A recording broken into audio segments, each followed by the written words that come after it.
Le village Cobel de l'Aubastic-Clorens est situé à seulement 30 km de Bayonne, en France. La population du village est inférieure à 1000 personnes. Il figure dans la liste des villages les plus pittoresques de France. Une famille d'agriculteurs vivait ici, Eva Roxel, Pascal et leurs enfants, l'aîné Yann et le plus jeune Kevin, qui ont bien fait face à toutes les difficultés de la vie rurale jusqu'au 20 février 2016. Mais ce jour-là, tout a changé lorsque le plus jeune fils de la famille a informé les secours qu'une chose terrible s'était produite. Un double meurtre avait eu lieu dans la maison du paysan. Le chef de famille et son épouse ont été abattus. Les principaux suspects ont commencé à s'accuser mutuellement de ce crime. L'enquête a donc dû démêler tout un enchevêtrement de mensonges. Les autorités de Clorens ont répondu à un appel de la police et d'une ambulance vers midi. L'un des frères a tenté de prodiguer les premiers soins à son père et à sa mère, mais il n'a pas réussi à les ramener à la raison. Un hélicoptère paramédic a récupéré les victimes, mais il n'était plus possible de les secourir. La première chose que les enquêteurs ont remarqué lors de l'inspection de la maison était la table de fête dressée. Il s'est avéré que ce jour malheureux, le 20 février 2016, toute la famille s'est réunie pour célébrer l'anniversaire de Yann. Mais que s'est-il passé ensuite? La police a emmené les frères et les autres personnes présentes au commissariat et a commencé à les interroger, essayant de connaître toutes les circonstances de ce qui s'était passé. La défunte Eva Roxel, 55 ans, était une femme au foyer, une femme douce, qui maintenait à flot la petite entreprise agricole familiale. Elle s'occupait des questions financières et effectuait les tâches de gestionnaire. La femme est restée au téléphone jusque tard et s'est beaucoup investie dans la cause commune. Pascal, 54 ans, était le chef de famille et assumait la majeure partie des tâches. Il travaillait également comme inspecteur des assurances et était la seule source de revenus tangibles pour tous les autres. L'homme a rencontré sa future épouse alors qu'il était encore étudiant. Il est venu de Pologne pour étudier l'économie et Eva a étudié le droit international. Après leur rencontre, ils sont devenus inséparables et se sont mariés après avoir obtenu leur diplôme universitaire. Ils s'installèrent dans le village pittoresque de l'Aubastic-Clorens et eurent alors des fils. Yann, 27 ans, était le frère aîné. La police l'a retrouvé dans la cour de la maison en état de choc, il semblait figé sur sa chaise. Même s'il allait physiquement bien, il a été emmené au centre médical le plus proche, où ils se sont assurés qu'il n'était pas blessé. Le deuxième fils s'appelait Kevin au moment du drame, il était marié. Lui et sa femme vivaient à quelques kilomètres de la maison de leurs parents, soit littéralement à 10 minutes de route, et le couple avait une petite fille. Kevin était plus jeune qu'Yann, il avait 24 ans au moment des faits. Était également présente à la maison l'épouse de Kevin, Sophia, 24 ans, et sa petite fille Alice, âgée de 2 ans, qui ont également été emmenés au commissariat pour témoigner. Alice a été très effrayée par la fusillade et a pleuré plus tard, la jeune fille a été emmenée par son arrière-grand-mère. Kevin a déclaré à la police que son père et sa mère étaient en conflit à propos de l'infidélité de sa femme. Il a admis qu'il n'était avec ses parents que pendant une partie de la fête, mais a observé la tension entre eux, qui grandissait rapidement. Lorsque le chef de famille a appris la trahison de sa femme, il a quitté le salon, a saisi son revolver qui se trouvait dans le bureau et a tiré sur la femme devant tout le monde. À la grande stupéfaction de tous, cela s'est produit lors d'une fête de famille devant toutes les personnes présentes. Kevin a admis que cela l'avait complètement déstabilisé. Sous le choc, il s'est précipité sur son père et a commencé à se battre pour lui prendre l'arme. Il avait peur de faire quelque chose de plus stupide et de tirer sur quelqu'un d'autre. Au milieu de cette bagarre, plusieurs autres coups de feu ont été tirés. Il a déclaré qu'il n'avait pas l'intention de tuer son père. Mais cela s'est produit par accident lorsqu'il a essayé de lui prendre le revolver. Paniqué, l'homme a fui les lieux et est rentré chez lui auprès de sa femme et de sa fille, après quoi ils ont décidé de contacter la police. Cette histoire ne semblait pas tout à fait plausible. Les gendarmes ont immédiatement réussi à découvrir que Pascal et Eva Roxel avaient été pendant 3 décennies un exemple de famille honnête et aimante où régnait le respect et la loyauté. La police elle-même connaissait cette famille. Personne ne pouvait croire qu'Eva menait une double vie et avait un amant à côté. Les amis de la famille ont déclaré qu'ils n'avaient jamais vu le couple se disputer ou se disputer pour quelque raison que ce soit, et qu'il n'était pas question de divorce, ils adoraient littéralement l'un l'autre. De plus, personne ne croyait que Pascal pouvait tirer sur sa femme. Ce qui s'est passé a été une surprise totale, surtout compte tenu du témoignage de Kevin. La police a rapidement reçu la confirmation que le fils des victimes ne disait pas la vérité. Des experts légistes ont analysé les corps des victimes. Eva est décédée très rapidement, la balle est entrée dans sa poitrine près de son cœur et a brisé l'une des artères principales. La femme est décédée rapidement d'une hémorragie interne abondante. La nature des blessures subies correspondait à la version de Kevin. Cependant, après avoir examiné le corps du chef de famille, des questions ont surgi, car l'expert doutait que l'homme ait été tué accidentellement au cours de la bagarre. Pascal a reçu 3 balles à la fois, la première est entrée dans la base du cou, la seconde dans le dos et la dernière, devenue mortelle, a été tirée directement dans le front de la victime. Cela indique qu'il a été délibérément abattu et de différents côtés. De toute évidence, ce n'était pas lui qui possédait l'arme dès le début. Après la divulgation de cette information, la police a été contrainte d'arrêter les 2 frères et d'interroger à nouveau l'épouse de Kevin, Sophia. Ce sont eux 3 qui ont été témoins du double meurtre et il est fort probable qu'au moins l'un d'entre eux ait été l'organisateur et l'exécuteur de l'exécution. À ce stade, Kevin a changé son histoire et a commencé à accuser Yann du crime. Il a déclaré qu'il n'avait pas pu révéler la vérité au tout début lorsqu'il communiquait avec la police, car il était en état de choc et craignait des représailles de la part de son frère. Il a affirmé que Yann était agressif et impossible à contrôler. Parfois, il devient littéralement fou. Lors d'une de ces attaques, un homme a tiré sur ses parents. Selon lui, bien avant cela, Yann manquait constamment de respect envers son père et sa mère, surtout souvent il se disputait avec sa mère et l'insultait de toutes les manières possibles. Parfois il s'agissait d'une agression, mais personne ne soupçonnait qu'il était capable d'une brutalité. Double meurtre. La femme de Kevin a confirmé ses propos.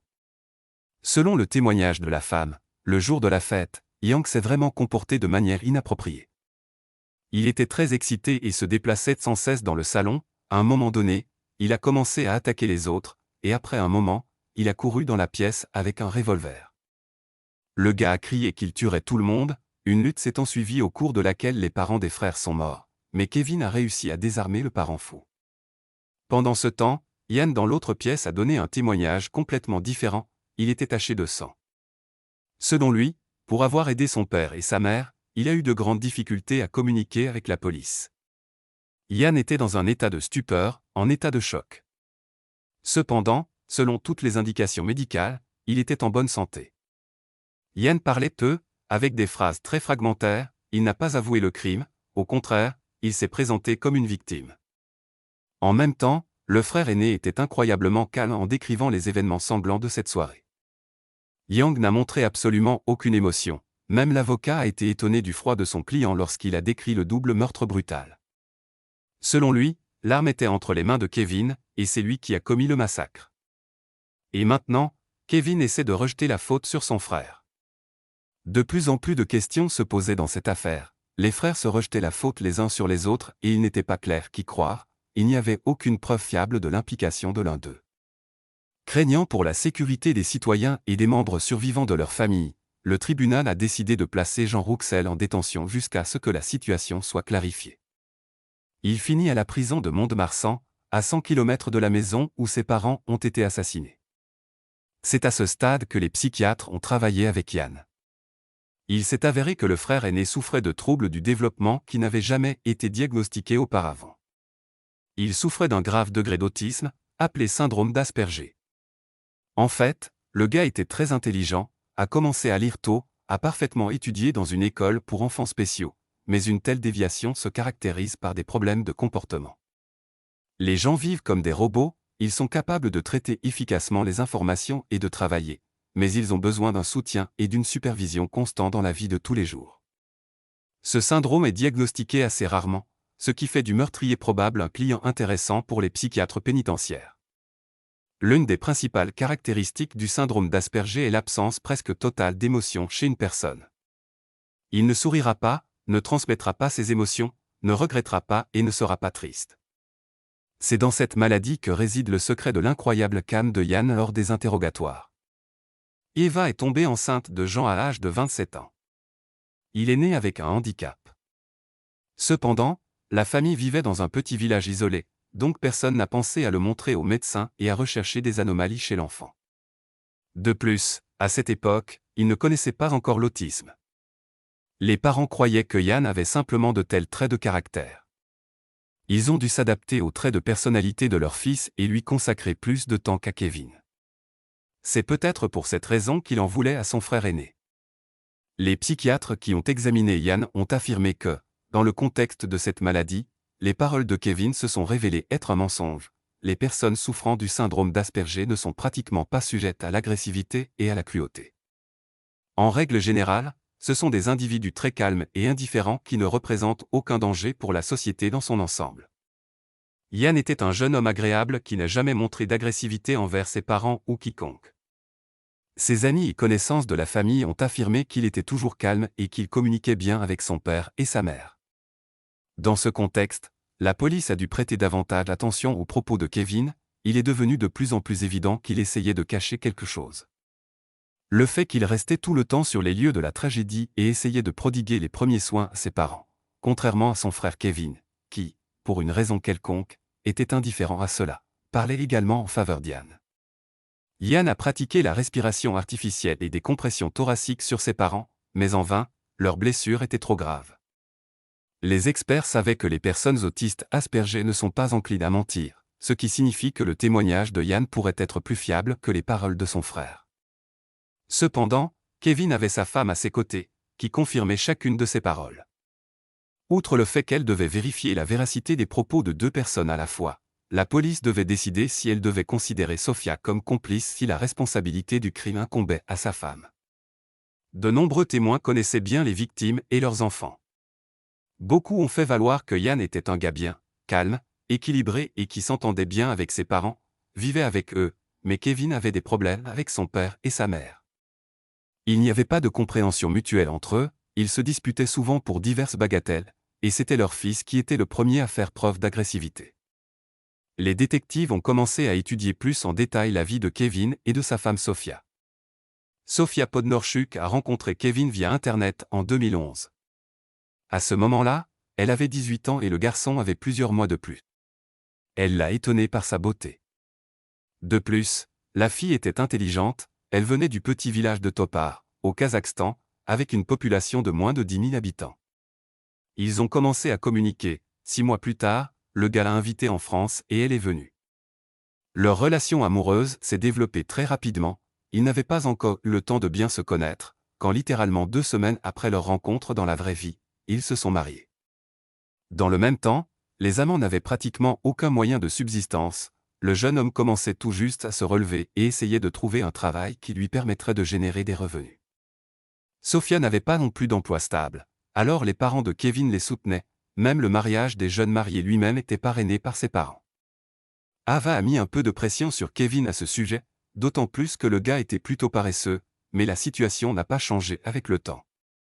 La situation au sein de la famille est devenue de plus en plus tendue, le jeune couple étant littéralement assis sur le cou des parents de Kevin. Peu de temps avant le drame, les parents ont décidé de pousser leur poussin hors du nid pour qu'il puisse enfin commencer à mener une vie d'adulte indépendant, puisqu'il s'était déjà marié et fondé une famille. De plus, contrairement à Yann, il était en bonne santé et était tout à fait capable de travailler, comme Sofia. Mais ni l'un ni l'autre n'ont montré aucune envie de travailler et n'ont pas essayé de trouver un emploi. Pour cette raison, le père de famille, peu avant la tragédie, a refusé de subvenir aux besoins de Kevin et Sofia avec son propre argent, ce qui est devenu une mesure nécessaire en raison de leur comportement. Leurs parents ont essayé de les amener à déménager, à trouver du travail et à devenir indépendants. Comme l'enquête l'a suggéré, cette décision a été la goutte d'eau qui a fait déborder le vase pour les parents. Pascal subvenait aux besoins de sa femme, de ses 2 fils et de sa belle-fille avec leur petite fille grâce à son salaire. Pascal lui-même leur a trouvé un appartement loué à Hasparren et a payé le loyer, ainsi que la nourriture et toutes les autres dépenses. Il n'est pas surprenant que dans ce contexte, l'homme ait décidé d'alléger son fardeau. Kevin et Sofia, pour le moins, ont été bouleversés par la décision des parents du gars, ils ont commencé à menacer Eva et Pascal, leur promettant d'aller loin au Kazakhstan, à près de 7000 km, et de ne pas leur permettre de voir leur petite fille, qui les parents aimaient tellement. Lorsque cela ne fonctionnait pas, la tension au sein de la famille augmentait encore davantage. Kevin s'est comporté de telle manière que ses parents ont commencé à craindre pour leur vie. Ils l'ont avoué à plusieurs reprises à des amis de la famille et des nuages se sont accumulés sur le couple de Kevin et Sophia. Mais des preuves plus convaincantes étaient nécessaires pour arrêter et porter plainte. Un mois après le massacre sanglant, les enquêteurs se sont à nouveau tournés vers Sophia. Les détectives ont décidé de lui poser quelques questions sur ce qui s'était passé.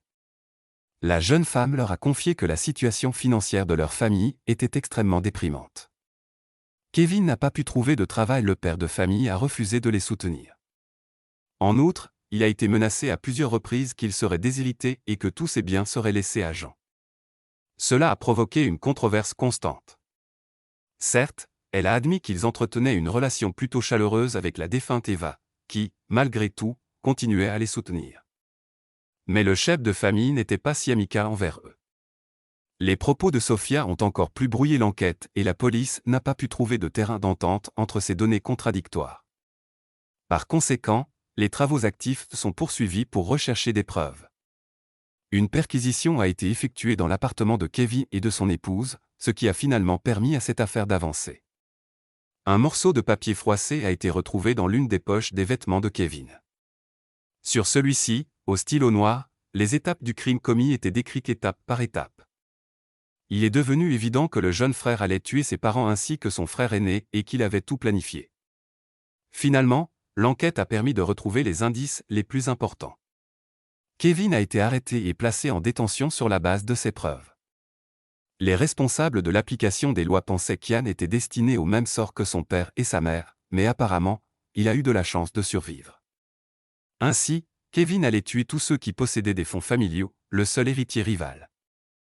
Cela lui permettrait de prendre tous les biens de ses parents. Sans le savoir, Sophia a contribué à résoudre l'affaire. Ainsi, lorsqu'elle a été interrogée, l'histoire de l'héritage n'était pas connue, mais maintenant les enquêteurs ont clairement compris le mobile du crime, l'argent. La fortune de la famille Roxel était estimée à environ 2 millions d'euros. Mais le plan insidieux, décrit sur un morceau de papier, ne s'arrête pas là, puisque le criminel allait cacher toute trace de ce qui s'était passé en incendiant la maison. Il était censé contenir les corps de toute sa famille. Heureusement, il n'a pas pu mettre en œuvre son plan jusqu'au bout, il semble que quelque chose l'en ait empêché. Alors que la police poursuivait son enquête, elle a appris que l'épouse de l'agresseur aurait pu jouer un rôle de complice dans ce sinistre plan. Ainsi, le 1er avril 2016, Sophia Roxel a également été placée en garde à vue et inculpée de complicité de double meurtre. Cela a indigné la jeune maman. Elle a nié toute implication dans le crime. La grand-mère de Kevin et Ian a déploré ce qui s'est passé. La mère de Pascal, âgée de 84 ans, était stupéfaite de voir à quel point le fossé des générations s'était creusé. Elle ressentait l'injustice de la situation et voulait aller au fond de la vérité. À ce moment-là, Yang, accusé à tort, a été libéré. Malheureusement, en raison de son emprisonnement, l'innocent n'a même pas pu assister aux funérailles de ses parents. Après avoir rencontré sa grand-mère, le petit-fils lui a présenté ses excuses pour le fait qu'il lui était difficile d'exprimer ses émotions, mais il était heureux que ce soit enfin fini. Ian espérait également que son frère recevrait une punition équitable. Il est resté vivre avec sa grand-mère. Par la suite, plusieurs rencontres ont eu lieu avec des forces de l'ordre et des psychiatres, qui ont permis de reconstituer pleinement l'enchaînement des événements de cette journée tragique du 20 février. Le témoignage de Ian a été déterminant. À la veille du drame, Kevin a convenu avec son père et sa mère de se rencontrer le 20 février 2016. Ce jour fatidique était l'anniversaire de Ian. Le deuxième frère Kevin a invité le reste de la famille à se réconcilier et à discuter de ce qui se passait entre eux. Les parents ont convenu de se rencontrer pour enfin améliorer leur relation. Ian était joyeux dès le début de la journée. Ses parents lui ont offert des cadeaux. Il attendait avec impatience l'arrivée de son frère et de sa femme et ils se réuniraient tous à la table de fête. Kevin et sa femme sont arrivés à la maison avec leur petite fille. Kevin avait un nouveau grand sac contenant un contenu inquiétant. Il entra dans la maison avec elle, mais personne ne lui prêta vraiment attention. Un poulet était cuit au four et des sandwichs avec du houmous et une salade de légumes étaient sur la table. Le chef de famille, Pascal, était un peu en retard, revenant d'un déplacement professionnel dans une autre ville. Il entra en dernier par la porte de la cuisine, où il trouva Kevin. Ils parlèrent un peu. Lorsque Pascal s'est détourné, le fils a sorti un revolver de son sac et lui a tiré traîtreusement 2 balles dans le dos. Mais le chef de famille s'est avéré plus fort que ne le pensait l'agresseur. Il s'est retourné et a essayé de lui prendre l'arme, mais a été grièvement blessé, il a donc rapidement perdu du sang et des forces. Il a essayé de marcher jusqu'au bureau où se trouvait un coffre-fort pour armes à feu, mais n'y est pas parvenu et est tombé sur le dos. Dans cette position, Kevin lui a tiré une balle dans la tête pour le tuer à coup sûr. Pendant ce temps, Sophia et sa fille, Jean et Eva, étaient dans le salon. Tout s'est passé trop vite, ils n'ont donc pas pu réagir immédiatement au bruit de la lutte et des tirs. Dès qu'ils ont réalisé que quelque chose s'était passé, Yann et Eva ont couru vers la cuisine. Là, ils ont vu une image terrible, Pascal gisait sur le sol et était déjà mort, et Kevin s'est avancé vers eux avec une arme, menaçant de les tuer tous les deux. Yang a vu un éclair de feu et, à ce moment-là, sa mère a reçu une balle dans la poitrine et est tombée. Le gars pensait qu'il était condamné et qu'il subirait le même sort. Par conséquent, il s'est impliqué dans une bagarre avec son jeune frère. Il a attaqué Kevin et une bagarre a éclaté entre eux. Un autre coup de feu retentit, qui manqua sa cible à cause d'un coup de chance, ce qui était une erreur de Kevin. Cette balle était la dernière, il chargea le revolver avec seulement 5 cartouches et se retrouva désarmé. Cela a découragé le criminel et il ne savait pas quoi faire. De plus, Jean a réussi à prendre le dessus sur lui dans le combat. Tout ce que Kevin pouvait faire, c'était fuir la scène du crime. Pendant ce temps, Sophia s'est précipitée vers Evie qui saignait, toujours en vie, mais au lieu de l'aider, elle a commencé à fouiller dans ses poches. Elle cherchait probablement de l'argent et des objets de valeur qui pourraient l'aider, elle, son mari et sa fille, à se cacher de la police pendant leur fuite, mais elle n'a rien trouvé. Kevin, sa femme et sa fille se sont précipités hors de la maison, hors de vue de son frère en colère, prêt à le déchirer à cause du meurtre de ses parents. Ils sont montés dans la voiture et sont partis, mais le couple n'est pas allé loin. Ils ont réfléchi à ce qu'ils allaient faire ensuite, car leur plan a échoué, leur frère n'a pas été tué, et Kevin n'a pas pu le vaincre, ils n'ont pas pu obtenir l'argent. À ce moment-là, Yann s'est précipité pour prodiguer les premiers soins à ses parents. Le couple paniqué a laissé trop de traces sur les lieux du crime. De plus, ils n'ont jamais pu mettre en œuvre la dernière partie du plan. Dans leur voiture, il y avait 5 litres d'acide chlorhydrique et 6 litres d'alcool médical. Tout cela était nécessaire pour commettre l'incendie criminel et cacher les traces du crime. Cependant, au dernier moment, le jeune couple a changé d'avis sur le départ car leur projet a mal tourné. Ils ont décidé de rejeter toute la responsabilité de ce qui s'était passé sur leur frère autiste Yann, qui ne pouvait pas se justifier, et ils ont eux-mêmes signalé le crime à la police. Ils croyaient donc que l'avantage serait de leur côté et que les enquêteurs les croiraient. Mais heureusement, leur plan n'a pas fonctionné et la police a pu les mettre en lumière. Les détectives ont été particulièrement étonnés que Kevin, avec l'aide de Sophia, ait commis ce crime littéralement devant sa fille de 2 ans. Cela soulevait des questions sur leur état mental, il était difficile de croire qu'une telle chose puisse arriver à une personne en bonne santé et adéquate. Le couple a donc été envoyé subir un examen psychiatrique, qu'il a réussi avec succès, les médecins les ont considérés comme sains d'esprit et capables de subir un procès. Au départ, le couple n'a pas admis ce qu'ils avaient fait et a nié toute implication dans le meurtre, mais plus tard, Kevin a finalement avoué et s'est repenti de ce qu'il avait fait, affirmant que ses parents lui manquaient. Le 10 décembre 2018, près de 3 ans après le double meurtre survenu au domicile familial Rouxel, les véritables coupables du crime étaient déférés devant un jury. Les frères se sont rencontrés pour la première fois le jour où l'un d'eux a tenté de tuer tous les autres membres de la famille. Il y avait une atmosphère tendue dans la salle d'audience, surtout la grand-mère de Yann, Josette, qui voulait justice, était indignée parce que son fils était mort avant elle. Malgré des années de mensonges, dès le début de l'audience, Kevin a avoué le double meurtre. Il a également admis que jusqu'à ce moment-là, il avait presque tout raconté aux enquêteurs. En fait, il existe un grand nombre de versions et de tromperies avec lesquelles le tueur a tenté de dénigrer son père. Il a même eu l'idée que Pascal harcelait Sophia. Selon Kevin, sa femme était également au courant de ses intentions, il a d'ailleurs affirmé que c'était elle qui l'avait poussé à commettre ce crime à cause de l'héritage et l'avait présenté comme sa complice. La jeune fille elle-même a continué à tout nier et à déclarer son innocence. Elle a affirmé qu'elle n'avait touché personne et que c'était son mari qui faisait tout cela. Ces déclarations de Kevin ont été un choc pour la jeune femme et, selon elle, une grande déception. elle a déposé une plainte et a divorcé. Sofia a rejoint l'Église et est devenue très religieuse. Les représentants de l'Église ont exprimé son soutien lors du procès. Le procès a duré 5 jours, après quoi Sofia, 26 ans, s'est sentie très mal. Il s'est avéré que pendant tout ce temps, elle n'avait jamais mangé et avait perdu connaissance. Elle a donc dû être envoyée à l'hôpital. Le même jour, Kevin a été hospitalisé dans une clinique psychiatrique après avoir tenté de se suicider dans sa cellule en utilisant ses lacets. Il a décidé de prendre une mesure si désespérée lorsqu'il a appris que Sofia avait divorcé et entamé une relation avec un autre homme. Kevin a retiré les photos, ne laissant que la photo de sa fille et a décidé qu'il ne voulait plus vivre. Il avait donc besoin de l'aide de psychiatres. À ce moment-là, ses problèmes se sont aggravés et Kevin a commencé à affirmer que ce n'était pas lui qui avait commis le meurtre, mais son frère jumeau secret, caché à tout le monde. Cependant, l'examen ADN et les empreintes digitales sur l'arme ont confirmé que c'était lui qui avait tiré avec le revolver. Il n'y avait bien sûr pas de frère jumeau.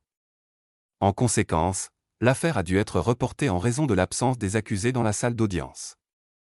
Plus tard, Sofia a même été libérée de prison pendant un certain temps afin de pouvoir rencontrer sa fille. Pendant sa détention, Kevin a tenté de s'évader à 2 reprises, d'abord le 5 mars 2016, du centre de détention de Bayona, où il a pris en otage une infirmière, puis une deuxième fois de l'hôpital de Tradine, où il a été transféré après avoir incendié sa cellule. Au tribunal, le frère blessé Yann a partagé ses sentiments face à la perte des personnes les plus proches de sa vie qui le soutenaient. Il a désormais perdu tout soutien. Le gars, malgré toutes les difficultés, a essayé de reprendre sa vie normale. Sofia a finalement été reconnue coupable de complicité de meurtre et condamnée à 20 ans de prison, mais elle a été indignée par le verdict et a fait appel. En mars 2020, l'apparition de la pandémie a contraint le tribunal à reporter le procès. Cela s'est produit quelques heures seulement avant la condamnation de Kevin. Après cela, l'affaire s'éternise, le procès se poursuit en octobre 2022. En conséquence, Kevin Roussel a été reconnu coupable du meurtre de ses parents et condamné à 30 ans de prison. Il a également été condamné à 5 ans de prison pour tentative d'évasion et prise en otage d'une infirmière. Puis le nouveau procès de Sofia a commencé. La mère et la sœur de Sofia venaient du Kazakhstan et l'ont soutenue lors du procès. Ils disaient que Sofia était issue d'une famille bonne et respectée, ses parents payaient des cours de piano privés. La prévenue a affirmé qu'elle n'avait pas besoin d'argent et que les intérêts financiers n'avaient jamais été sa priorité. La jeune femme a nié avoir participé au crime et ne savait même pas que Kevin le préparait, sinon elle l'aurait dissuadé. Elle ne savait même pas à quel point leur argent était mauvais, car c'était son mari qui gérait les finances. Elle pensait que leurs bénéfices étaient suffisants pour vivre. Sofia a même parlé de l'époque où elle et son mari avaient acheté des armes. La femme pensait qu'ils achetaient le revolver comme cadeau pour le père de Kevin, elle n'a donc pas sonné l'alarme. Grâce au nouveau témoignage de Kevin, dans lequel il déclare avoir agi seul, son ex-femme Sofia Bodnarchuk a été acquittée. Il n'y avait aucune autre preuve contre la femme, elle a donc été libérée.